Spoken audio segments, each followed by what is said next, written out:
Et salut à tous! Ici Ravdel et je suis de retour pour la troisième partie de mon Magicathon. Troisième partie sur 12. On en est au quart, hein. Donc on a encore beaucoup de choses à voir dans cette extension. Et on tient le compte de fetch, hein, un fetch. On est déjà pas mal. Un fetch sur 20 boosters. On va peut-être accélérer la cadence, chers amis. Là, il y a 10 boosters. On va dire 2 fetch. 2 fetch. Un petit fetch foil, peut-être. Ça pourrait être pas mal. Allez, on est parti. Premier booster de cette troisième partie. 21e booster, si on compte dès le début. Et on est parti avec Orage de Flèches. Je ne sais pas si on a déjà vu cette carte, mais c'est vraiment une très bonne carte pour 5. Ça colle 4, voire 5. Avec saccage en rituel, c'est vraiment fort. Gibier des hautes terres, étendard de Sultai, guetteur des canyons. Secret du Rakshasa, ça on n'a pas vu. Pour 3 en rituel, l'adversaire se défausse de 2 cartes, mettez les 2 cartes du de bibliothèque dans votre cimetière. Ça vous aide pour fouille. Et ça fait Mind Rot, c'est un Mind Rot en mieux. Donc c'est un pourrissement cérébral en mieux, c'est vraiment très sympa. À ne pas négliger. Maîtresse du sceau, cordière marquée par les vents, imagination de Tegam, frère d'armes Elok, nuée du monastère, giclée aveuglante, une qu'on n'a pas vue, pour 5 en éphémère, les créatures que vos adversaires contrôlent, gagnent moins 4, moins 0 jusqu'à la fin du tour, piochez une carte, ne pas négliger cette carte, ça fait piocher, premièrement. Deuxièmement, ça peut retourner toute une phase de combat.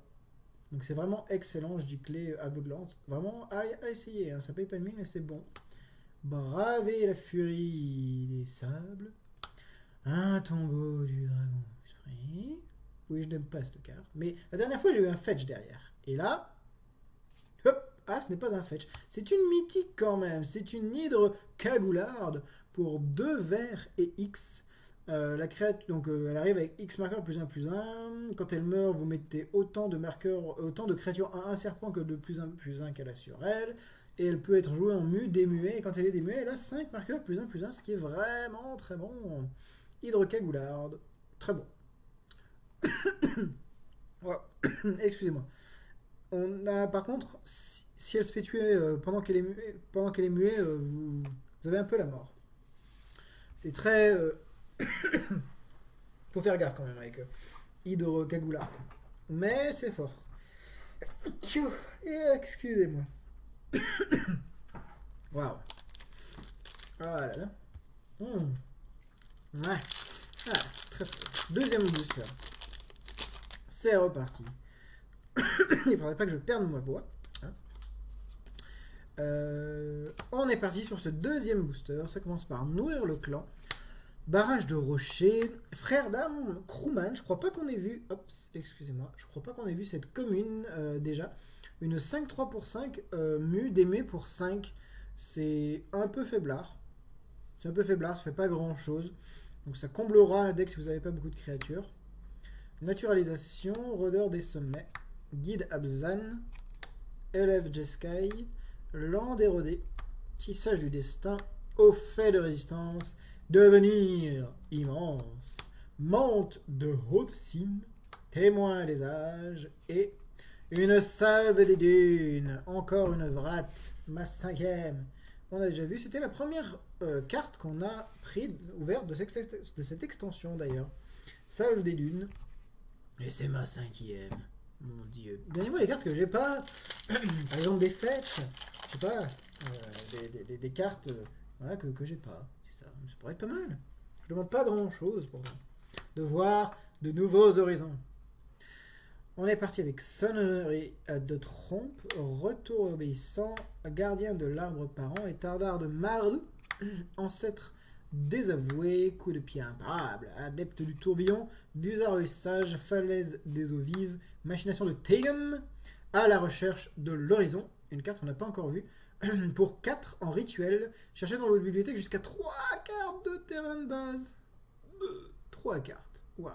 Révélez-les, mettez-les dans votre main, mélangez ensuite votre bibliothèque. Bon, il n'y en a pas qui vont arriver en jeu, donc vous n'aurez pas d'avantage sur le board, mais vous allez chercher que 3 terrains de base. C'est très bon, ça épure énormément votre deck. Donc pourquoi pas. Poigne du dragon. Attends, esprit. Bon, il y a un fetch derrière, c'est ça? Non, il y a un seigneur liche de Kero. Alors j'avoue que je ne connais pas énormément cette carte. Pour 4, pour 6, une 4-4. Au début de votre entretien, vous pouvez payer 3 si vous faites ainsi envoyer sur le champ de bataille une carte de créature choisie au hasard depuis votre cimetière. Dommage que ça soit au hasard. Elle acquiert le vol, le piétinement et la célérité. Ok, on s'en fout en fait. Exilez cette carte au début de votre prochaine étape de fin. Si elle devrait quitter le champ de bataille, exilez-la à la place. Ça fait légèrement... comment il s'appelle cet enchantement là, Fouet d'Erebos sur patte. Donc au final, j'aime bien. Fouet d'Erebos, c'est fort. Là, ça donne en plus le vol, le piétinement, la célérité. Vol, piétinement. Enfin voilà quoi. C'est genre, on veut vraiment faire passer des dégâts. Pour le Fouet d'Erebos, donne le lien de vie à toutes les créatures. Ce qui est quand même pas mal. Mais ça, c'est une 4-4 pour 6. Donc pourquoi pas. Je pense que c'est totalement jouable. Hein. Totalement jouable en limité. Surtout que ça va bien avec l'archétype fouille. Je mets des créatures dans mon cimetière, etc. Je les réanime avec le seigneur liche ou je les utilise pour fouiller. C'est pas mal. J'aime bien un soul taille. Je trouve ça très intéressant comme faction à jouer avec fouille. On est parti avec l'Oxodon l'aîné. Amère révélation. Je crois pas qu'on ait vu cette carte, mais pour 4, en rituel, regardez les 4 cartes du dessus de la bibliothèque, mettez 2 de celles-ci dans votre main, le reste dans le cimetière, vous perdez 2 points de vie. Donc non seulement vous piochez 2 cartes, vous mettez 2 cartes dans le cimetière pour Delve, et ensuite, vous perdez 2 points de vie, mais voilà, quoi. C'est vraiment très bon, quoi. Piochez 2 cartes que vous choisissez, améliorez votre Delve, c'est fort, j'aime beaucoup. Mandrill Hurleur, Maître d'armes et frites, Hurle-Guerre Marduenne, Éveil de l'ours, Cavalerie Sabot de feu, Malégo Lugubre, Chef de Horde Marduenne, je suis pas sûr qu'on ait vu cette créature, qui est vraiment jouée en plus. Pour 3, une 2-3 avec saccage, si vous avez attaqué avant de mettre cette créature en jeu, et ben elle arrive en jeu avec un pote 1-1 guerrier. Si vous faites 2 guerriers, hein, vous voyez tout de suite l'archétype guerrier qui prend un peu plus forme. C'est vraiment une très très bonne bête, Mardou. Éclaireur de vol Jeskai, une bonne vieille 2-1 prouesse vol pour 3. On aime bien sur notre créature. Prouesse en plus c'est fort. Ah, champ de suspension. Une bonne carte. Pour un incolore, un blanc, enchantement de monde. Quand il arrive en jeu, vous exilez une créature avec une endurance supérieure ou égale à 3 jusqu'à ce que ça quitte le champ de bataille. C'est fort. C'est fort. 3 ou plus, vous aurez toujours une cible. Donc ouais, n'hésitez pas à jouer ça. Chef du tranchant. Et... ah non, encore une Unco. Et ventreuse impitoyable. Et ascendance Abzan. Donc ça c'est l'ascendance, je rappelle il y a une ascendance par clan. Ça c'est l'Abzan qui est vraiment très très bien pour Abzan. Vous allez voir, quand elle arrive en jeu, mettez un marqueur +1/+1 sur chaque créature que vous contrôlez. En gros, triggerez tous les effets de résilience du monde. Donc c'est fort. Et à chaque fois qu'une créature non jeton que vous contrôlez meurt, mettez un jeton 1/1 esprit avec le vol en jeu. C'est très très fort. C'est vraiment une ascendance que je jouerais aisément. C'est une ascendance qui arrive et qui a un effet immédiat et très impactant sur le board. Très très impactant. Ça va trigger tous les résiliences. Donc j'adore. Et puis voilà. Voilà, une bonne ascendance. Une bonne ascendance. 5e booster. Hop là. 5e booster. On commence avec Serviteur titubant. Grizzly alpin, fonceur des vallées, gibier des hautes terres, ancêtre désavoué, acte de trahison pour fendre le monstrueux. On n'a pas encore vu cette carte. Waouh! Et on a fait 25 boosters. Waouh! Pour fendre le monstrueux, pour 4 en éphémère, détruisez une créature avec une force supérieure ou égale à 4. Ciblez. Vous aurez des cibles pour ce genre de sort, donc mettez-le de base dans vos decks. Je peux vous le dire. Pour fendre le monstrueux, c'est complètement joué et bien entendu très jouable. Caverne du sacrifice, sans barre des marécages, à la dérive. Encore un sort avec feuille, en rituel pour 6 avec feuille. Mettez le permanent non terrain ciblé au-dessus de la bibliothèque de son propriétaire. C'est un grip taille dans rituel avec fouille. Mais c'est permanent non terrain. Donc mettre un arpenteur au-dessus de la bibliothèque de son propriétaire, c'est pas mal. Un arpenteur, un enchantement un peu relou, ce genre de truc. Donc voilà, à la dérive c'est bien. Embusqueur de la horde, charme de Jeskai et l'heure. encore un sage de l'œil intérieur. On a une foil derrière. Sage de l'œil intérieur, on l'a vu à la dernière, à une des 2 sessions précédentes. Et un pour fondre le monstrueux foil. Très très bien. Voilà, pour faire son entrée. Il arrive en 2 fois. 5 boosters déjà ouverts. On est parti sur le 6e booster pendant que mes chats font je ne sais pas quoi. En tout cas, ils font un boucan du diable. Hop. 6e booster. Chasseur de crâne Marduenne. Coup de poing sauvage. Fracassé. Serviteur titubant. Escouade de tir à longue distance. Maître à bas. Cavalerie. Sabot de feu. Mystique de la voie secrète. Frappe provocatrice, chute de bois épines, à la recherche de l'horizon, chef de l'écaille, lame nuit de mer, et un autre meurtrisseur de Sagou. C'est bien ça. Un bon vieux meurtrisseur de Sagou. Je rappelle que cette carte est fumée. Hein. Je l'ai déjà dit. Cette carte est fumée. En même temps, cette extension est plein de cartes fumées. C'est pour ça que j'aime bien jouer bleu, parce que au moins je peux les contrer, ces cartes fumées. Donc voilà.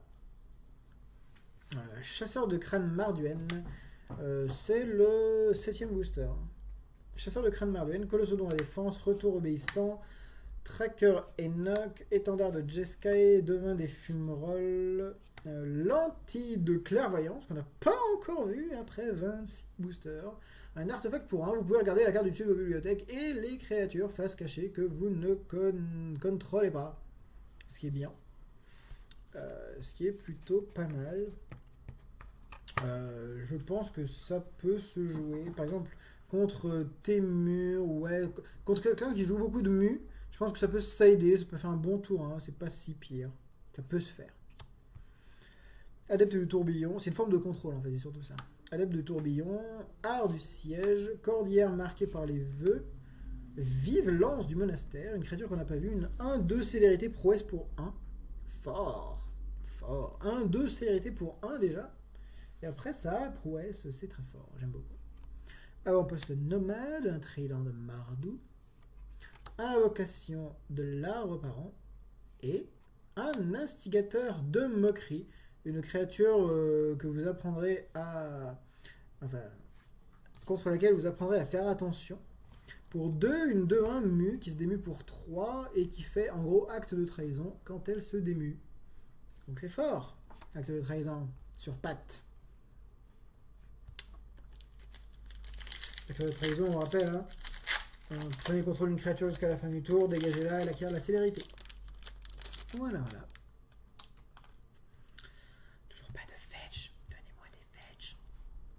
Il reste 3 boosters, donc c'est le 8e booster de cette partie, 3e partie.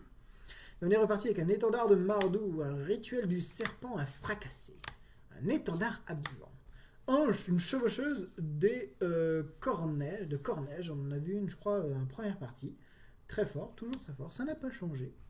Caverne du sacrifice, frère d'armes Enoch, frappe de la cloche chantante. On n'a pas vu cette carte encore, je ne comprends pas. Je ne peux pas comprendre. Pour un incolore, un bleu, la créature enchantée, engagez-la quand ça arrive en jeu. Elle ne peut pas se dégager pendant la phase d'entretien de son contrôleur. Et la créature enchantée acquiert 6. Dégagez cette créature. Faites très gaffe. Ça peut être... Enfin, ça va contrôler une créature. Par contre, ça, à la fin, le 6 dégager cette créature, ça, à la fin, ça peut devenir un avantage pour votre adversaire. Parce qu'il attaque pendant votre tour. Pendant son tour. Pendant votre tour, il la dégage potentiellement pour bloquer. Pour 6, et après elle est détapée pendant son tour, et il peut réattaquer avec et refaire la même. Donc faites très gaffe quand même. Pour fendre le monstrueux, prêtre de bataille Abzan, je rappelle, c'est fort. Gardien du perchoir, corps de lancier lourd. Pour 5, une 4-4. Quand elle arrive en jeu, répartissez 2 marquants +1/+1 sur une ou deux créatures que vous contrôlez. C'est fort.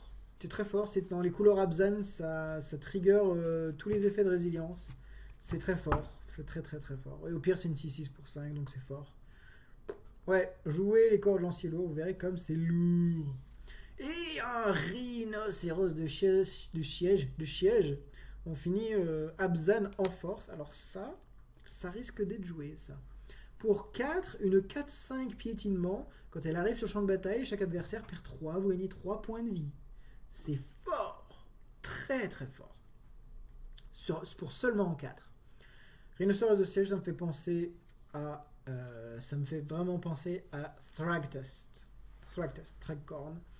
Même si quand ça meurt, ça ne met pas de bête. Tout de même, c'est fort. Rhinocéros de siège, j'aime beaucoup. Et une foil, une chevaucheuse de corneige foil. Voilà. On va appeler des fetch. On va continuer à appeler des fetch. Mais là, un petit rhinocéros quand même de siège, je suis pas mécontent. Hein. C'est une bonne carte, selon moi. Hop, avant-dernier booster de cette partie. 9e booster, donc. Et on est reparti avec coup de pied imparable, Mandrill hurleur, brigade à dos de poney, étendard de Soultail, éveil de l'ours, cavalerie sabot de feu, des bottes dédaigneuses, busard, œil sage, dépression de jungle, avalanche de gobelins, chercheur de la voix, butin des pillards, qu'on n'a pas vu, pour 4, un enchantement. Quand les créatures que vous contrôlez gagnent plus 1, plus 0, et à chaque fois qu'un guerrier que vous contrôlez inflige des blessures de combat à un joueur, vous pouvez payer un point de vie si vous faites ainsi piocher une carte. Donc c'est pas mal, hein, c'est vraiment pas mal. Surtout que les guerriers vous en aurez si vous jouez Mardou. Ça peut bien se jouer, ça. Au lieu d'avoir des tokens 1, vous avez des tokens 2-1, etc. Oui, jouer butin des pillards, c'est pas mal. Rare maintenant, je pense. Un seigneur liche. Oui, il est là, le deuxième. C'est le deuxième de cette partie. Très bien, le seigneur liche de Kero. Et une foil qui est un à la dérive Unco. Hop. Deuxième seigneur liche de Kero. Et donc on vend ce dernier booster. Ce dernier petit booster. Pour l'instant, pas de rare foil à l'horizon. Ça ne saurait tarder. Hop. Dernier booster de cette troisième partie. On est parti. Orage de flèches. Abomination de Gudul. Haute terre rocailleuse. Secret de Rakshasa. Devin des fumerolles. Amère révélation. Dépression de la jungle. Tir mortel. Machination de Tegam. Caverne du sacrifice. Déni obstiné. Une carte qu'on n'a pas vue, mais qu'elle est bien. Pour 1, contrecarrer un sort non créature, à moins que son contrôleur ne paye 1. Et en férocité, si vous avez une créature avec une force supérieure égale à 4, contrecarrer ce sort à la place. Ça veut dire que, voilà, ça contre pour 1, potentiellement. C'est fort. C'est non créature, par contre. Mais tout de même, ça surprend. C'est fort. Invocation de l'arbre parent. Des corps de lancier lourd. Et est-ce qu'on va finir comme il faut? Est-ce qu'on va finir comme il faut? Ah non, c'est un champion sanguinolent. J'ai l'habitude de finir mes parties par une bonne carte. Et ben pas cette fois, non, c'est un champion sanguinolent, malheureusement. Cette partie peut être un peu décevante, à part un rhinocéros de siège. Rhinocéros de siège, un champion de seigneur. Liche de Kero, à la dérive foil. Chevaucheuse folle, instigateur de moquerie, meurtrisseur de sagou, sage, profondeur, ascendance, salve et une hydre cagoularde. Très très bien. Bon, j'ai une hydre cagoularde. Mais bon, surtout, moi je préfère le rhinocéros de siège. Je suis plutôt content de ce rhino. Ce petit rhino et une vrat. Une énième vrat. Voilà, j'espère que cette petite partie vous a plu. J'espère que ça va aller crescendo sur les parties qui vont suivre d'ouverture de boîte. Là, c'était la troisième partie, la quatrième demain. N'hésitez pas à vous abonner à ma chaîne si vous voulez être notifié quand je posterai la prochaine vidéo. Et puis voilà, si vous voulez discuter de l'extension ou avoir des précisions, me demander quelque chose, n'hésitez pas à le faire en commentaire de cette vidéo ou d'une vidéo de Magic de manière générale. Et puis voilà les amis, j'espère que vous vous amusez avec Khan of Tarkir. Je vous dis à demain les amis, ciao ciao.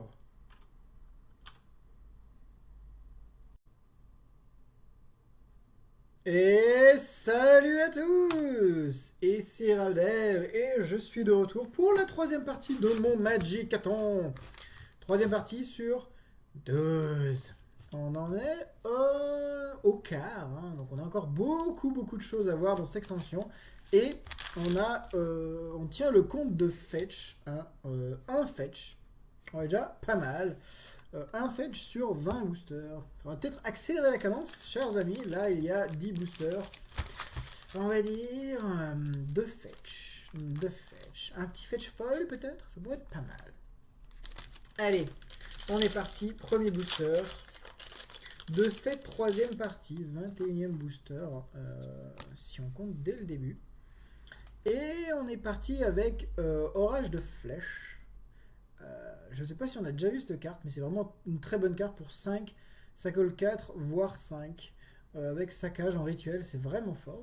Gibier des hautes terres, étendard de Sultai, guetteur des canyons. Secret du Rakshasa, ça on n'a pas vu.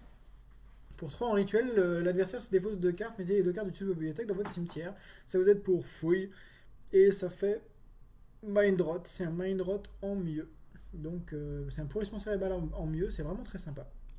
À ne pas négliger. Maîtresse du sceau, cordière marquée par les vents, imagination de Tegam, frère d'armes Elk, nuée du monastère, giclée aveuglante, une qu'on n'a pas vue, pour 5 en éphémère, les créatures que vos adversaires contrôlent gagnent moins 4, moins 0 jusqu'à la fin du tour, piochez une carte, ne pas négliger cette carte, ça fait piocher, premièrement. Deuxièmement, ça peut retourner toute une phase de combat. Donc c'est vraiment excellent, giclée aveuglante. Vraiment à essayer, hein. Ça paye pas de mine, mais c'est bon. Braver la furie des sables. Un tombeau du dragon esprit.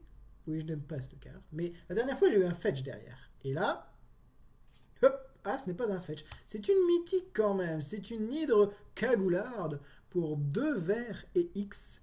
La créature, donc elle arrive avec X marqueurs plus 1 plus 1. Quand elle meurt, vous mettez autant de marqueurs, autant de créatures 1 serpent que de plus 1 qu'elle a sur elle. Et elle peut être jouée en mu, démuée. Et quand elle est démuée, elle a 5 marqueurs plus 1, ce qui est vraiment très bon. Hydre cagoularde, très bon. Wow. Excusez-moi.